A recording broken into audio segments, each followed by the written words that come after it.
I've been dating my girlfriend for 3 years now. I'll nickname her Nikki. It started innocently enough that I commented on one of her Instagram stories and we started chatting from there. Eventually I got her number and then Snapchat, and after a week we met in person. We started hanging out right after the holidays in January, and the thought of Valentine's Day was already coming up. It was nice having started talking to a girl around that time so that I wouldn't feel the dread of being alone on that annoying holiday. But as Valentine's Day approached and Nikki and I were a few dates in, she confided in me about a stalker situation she'd been dealing with. The man's name is Ben and he's a guy a few years older than Nikki who happened to go to the same commuter college as her, met her in class for a group projects and followed her around campus a few times. She never involved police or anything. Shockingly, hearing that this guy found out where she lived, sent her a bunch of creepy texts which she ignored. She said she never blocked the number because she wanted to see how far he would go without getting the hints. When I gauged why she was choosing now to bring this to my attention, she said because he started reaching out to her again, specifically for Valentine's Day. As you can see here, he started ramping up the texting again as Valentine's Day approached. She continued to just ignore it and let the texts pile up, but he brought it to the next level when he left a box of Russell Stover chocolates on her doorstep. She knew it was from him because he texted her, "I hope you like the gift I left you." This was when she decided to put an end to it and replied to him a long message which I won't share for her privacy, but in short she said he needs help and that she's seeing someone now, so to leave her alone. There are a number of ways to get someone's address this day and age, but she was scared that he got it by following her home one day. I did my best to make sure that she knew I wouldn't let him do anything to her. Well, fast forward maybe a few days and Nikki sent me a concerning screenshot. It was a screenshot of some text from a fake number asking if the guy she was seeing was Mimi, as in he wrote my name. Now I felt involved and that made me feel moderately uncomfortable. To this point, all I've heard of this guy was that he was a very creepy and overly persistent texter and potentially followed the girl I'm seeing home to her house, and now he's texting her on fake numbers bringing up my name. It was reaching the point where Nikki was close to calling the police. If this didn't stop, I told her I'd go to the police station with her if you reached out one more time. Fast forward to Valentine's Day. It was on a Friday this year. Nikki and I went out to eat at a nice restaurant that sat on the water. We were at an outside table because the weather was nice. As we ate, we both took notice to a guy sitting on a bench outside of the dining area by the parking lot with a hat conspicuously pulled down his face, as if he were hiding. Nikki made a joke, "What if that's Ben?" We laughed, but then he slightly tilted his head in our direction as we were looking at him, and then he quickly looked away. And seconds later he got up and walked away. We weren't laughing anymore now. We actually questioned the chances of that actually being him, but after a few minutes the conversation shifted to something else and we enjoyed the rest of our time there. Afterwards we wanted to keep hanging out. It was Valentine's Day after all, but her parents were home. I had the place to myself, so we went together back to my rental house. We were on the couch and things were getting a bit more intimate. That's when Nikki pulled away from me and said, "What was that? I heard it too. Something from outside in the backyard. Want me to go check?" I asked. She nodded her head. I went out to the backyard patio expecting to hear some animal scurrying off. In reaction to my presence, I slipped on my slides and walked around the yard, looking around for anything that could have fallen over, and I found what made the noise. The entire stack of beach chairs that was leaning on the house had been knocked over. I don't know how that would happen unless someone or something bumped into them. There wasn't even the slightest breeze that night. I looked around at the bushes that encompassed our yard, and then, as if my brain immediately could spot something out of place, I locked in my vision on something tall in the bushes my neck forward as I literally tried to focus in and get a better look at what I was looking at. I stepped forward a few steps. I had an moment when I realized it was someone standing in the bushes. He had seen me notice him by this point. I said, "Who is that?" The guy started quickly coming out from the bushes in a quick enough speed that I took it as a threat. As if he were about to charge at me, I took the chance to get him on the ground when he was still struggling with the bushes and twigs, and I yelled at him to stay down. Multiple times I yelled Nikki's name until she came outside, and I said, "Call the police." The guy on the ground struggled and tried to get loose a few times, but I more or less had him in a steady hold. When Nikki came outside, while talking with the police, I asked her if this was the guy. She gasped and said, "Oh my God, yes, it was the Ben guy who had been harassing her." What's worse is at that moment I realized he was wearing the same colored shirt that guy with the cap from earlier at the restaurant was wearing. Police got to the house and put him in cuffs. He would be charged with trespassing and taking advantage of the moment. Nikki showed the officers all of the harassing and obsessive messages she'd been receiving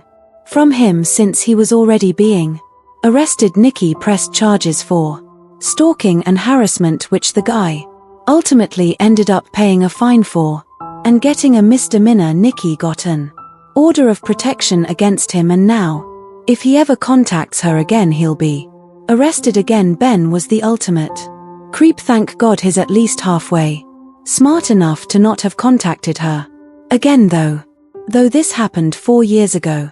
Valentine's Day was coming up. My boyfriend and I had planned a cute dinner like what most couples do. As we were walking into the restaurant, there's this couple outside weirdly staring at my boyfriend and I slightly shove my boyfriend's arm as we get inside, and he gives out his name to be put in the wait line. The host said it would be a 45-minute wait, and she said she would text us when our table was ready. My boyfriend said, "Let's go to the mini golf across the street." So we're walking back to his car. The lady from the couple stood up and held up her hand, introducing herself as Mrs. Grady. I found it really weird and looked at my boyfriend. The lady still had her hand out. I wasn't trying to be rude. I gave her a shake. The lady went on to explain that her and her husband think we're a great-looking couple and they're photographers and think we would make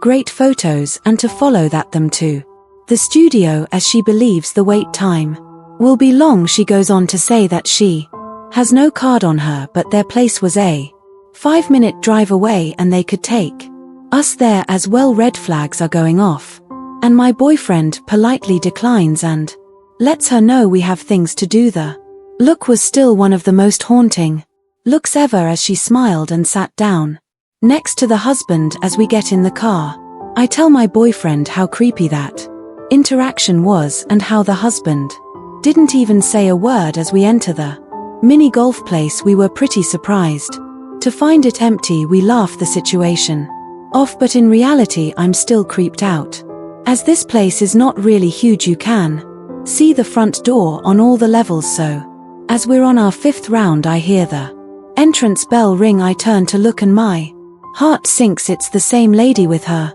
husband. She seems to look around, and then as we make eye contact, she gives me the creepiest smile. I let my boyfriend know, and he turns to look as they are getting their things. I tell my boyfriend I'm uncomfortable and we should just go wait in the car, as 15 minutes have passed already, so it wouldn't be much longer. He agrees, and we turn around and they're right behind us, giving us the widest smiles. Crazy how we both came to this spot, said Mrs. Grady. This time the husband says we should face each other. Grady versus Rod. My boyfriend's heart sank in that moment, as his last name is Rod's. We politely declined, not wanting to know how they knew that information, and we said we have to go. Both of their smiles faded as we rushed out of there. I Told my boyfriend we should just call it a night and go back to his place since it was closer than mine, plus my parents wouldn't be home until Sunday morning. He said we would go after dinner and not let some random weird couple ruin the night for us. We waited about 15 minutes in his car talking about how weird the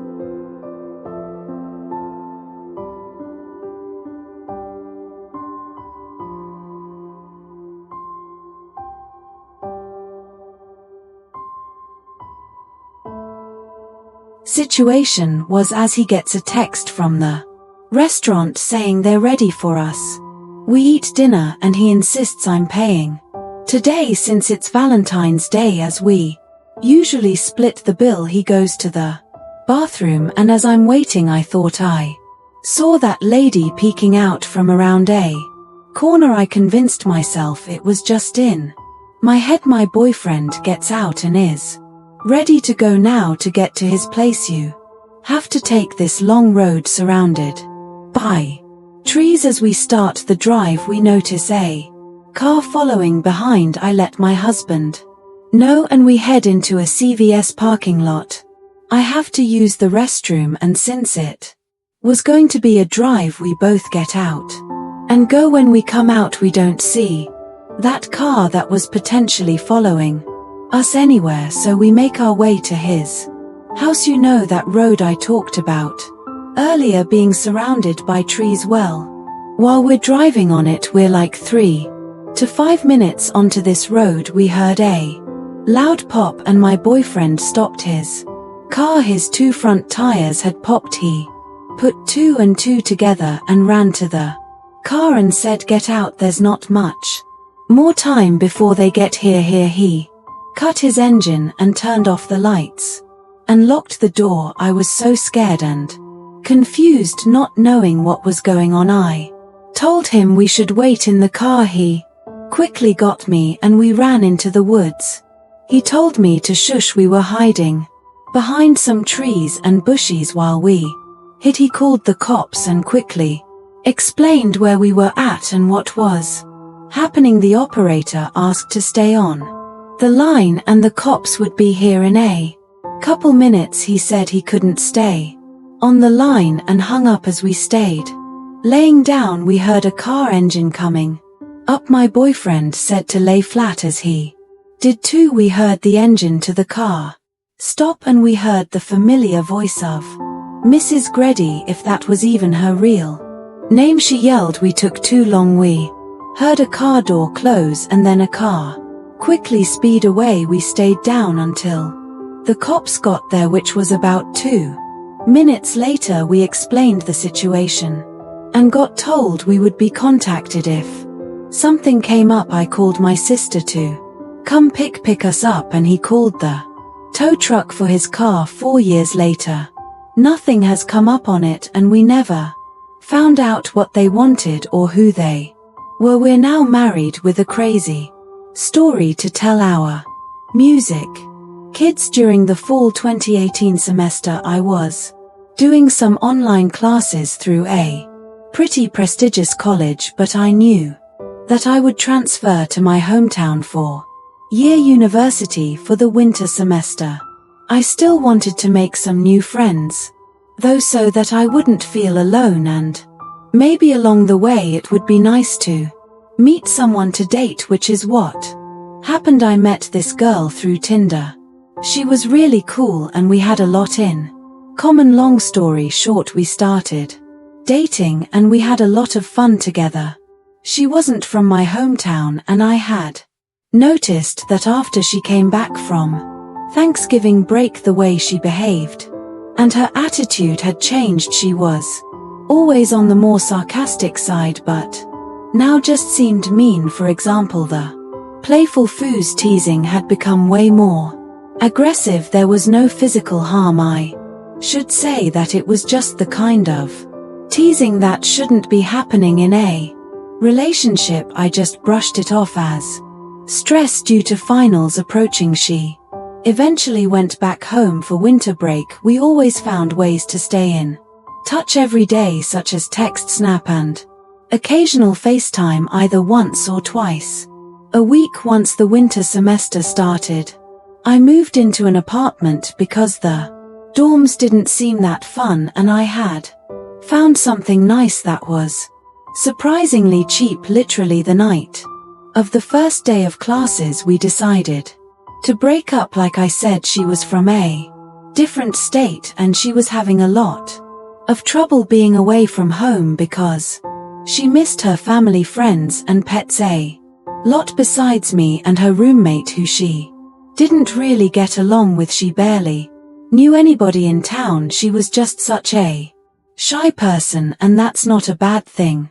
But like I said, she didn't have a lot of friends to surround herself with, so she just wanted to be by herself all the time. So it was a nice exit out without having to be the one that did the dumping, because that kind of stuff just gives me too much stress and anxiety. A few weeks went by and each day I felt a little less sad, because when I looked back on the relationship there were a bunch of issues that I had overlooked. It was the week leading up to Valentine's Day and I was kind of sad because I had some fun things planned that I wanted to surprise my girlfriend with. I decided that maybe for that week I would reactivate my Tinder account, really to see if I could get a match and possibly hang out with someone on the holiday so I wouldn't be alone, because most of my friends had their own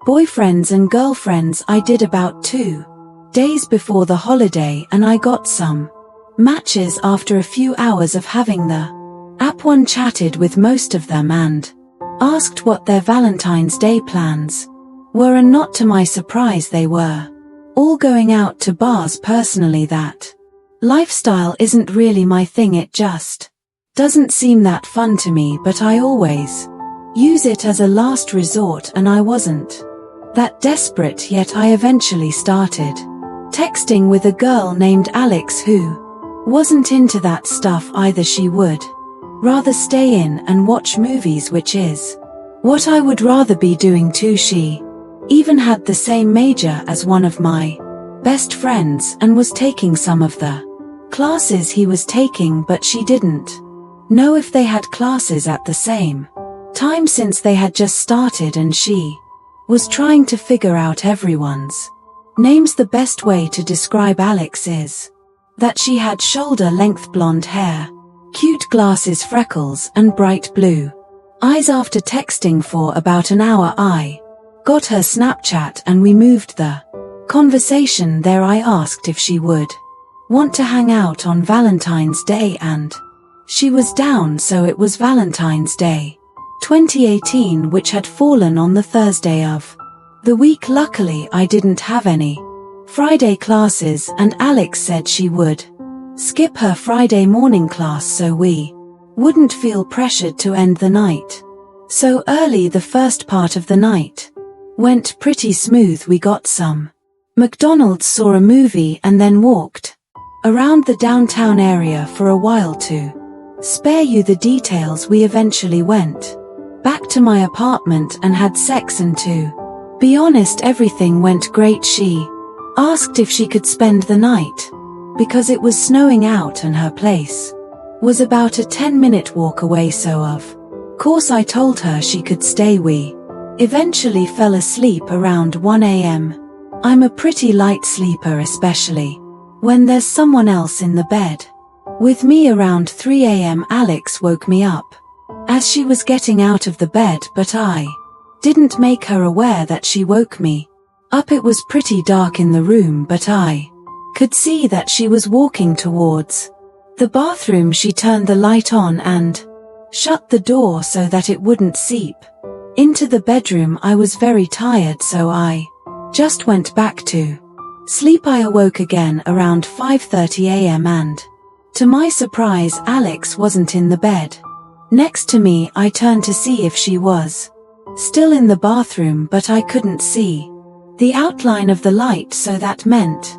it was turned off. I wasn't in too much of a shock yet. I was just curious as to where she was, so I sat up and grabbed my phone off my bedside table. I didn't have any texts from her saying that she had left, but I was able to see that the clothes she'd been wearing earlier were still on the ground next to mine, so she was still here somewhere. I then heard a creak come from the other side of the bedroom. I could see that Alex was just standing in the corner back facing toward me. I was really freaked out. I quietly called out her name and asked if she was okay, but there was no response. I turned on the lamp I had on the bedside table. It didn't create too much light, but there was enough. I got out of bed and walked over to her. She was just standing there, not even moving. I was so creeped out, but I wanted to see what was going on. I gently placed my hand on her shoulder and said her name again, and there was no response. There were 10 seconds of silence, and right as I was about to say her name one more time, she turned around at an inhuman speed and started screaming like a maniac and hitting me. It wasn't the hardest of hitting, but I'm kind of a skinny guy, so it hurt a bit. The scariest part is that there was no emotion on her face at all. I backed up and fell over onto my bed, and she followed me, still screaming and hitting me. After about 30 seconds of this happening, she ran over to her clothes, grabbed them, and ran out of my apartment. I got off the bed and ran to my front door, which was left wide open, and she was gone. I shut it and locked it. I then noticed there was a horrible smell coming from the bathroom. The door was shut, and when I opened it, the horrible stench came out. I turned on the light and found the room in a mess. The shower curtain was ripped off, my medicine bag had been thrown on the ground, and my floor was wet. The worst part was that she defecated and smeared it on the mirror. I called the police immediately, and they sent an officer to my place. They asked if they could see her Tinder and Snapchat profile, but of course both had been deleted. I only had one picture of her that she sent on Snapchat, and I had screenshotted it because it was a cute looking picture, but she was using a Snapchat filter in the picture. Sadly, there was not really much police could do except take a report and keep an eye open for her in the area. They advised me to have a friend sleep over later that night in case she would try to break in, which is what I did. I called one of my best friends, Rob. He was the one who had the same major as Alex. He came over later that night, and I told him the whole story. One of the classes she said she was taking, that my friend was also taking as well, was a pretty small class that only met twice a week. I showed Rob the picture I had, and when I asked Rob if he knew her, he said he had never seen her in class. Rob and I watched a movie and fell asleep around 12 a.m. I awoke around 3 a.m. to find someone trying to open the front door from the other side. After letting it happen for about a minute, it then stopped. I walked over and looked out the peephole, but nobody was there. Nothing has happened since, but it still really freaks me out.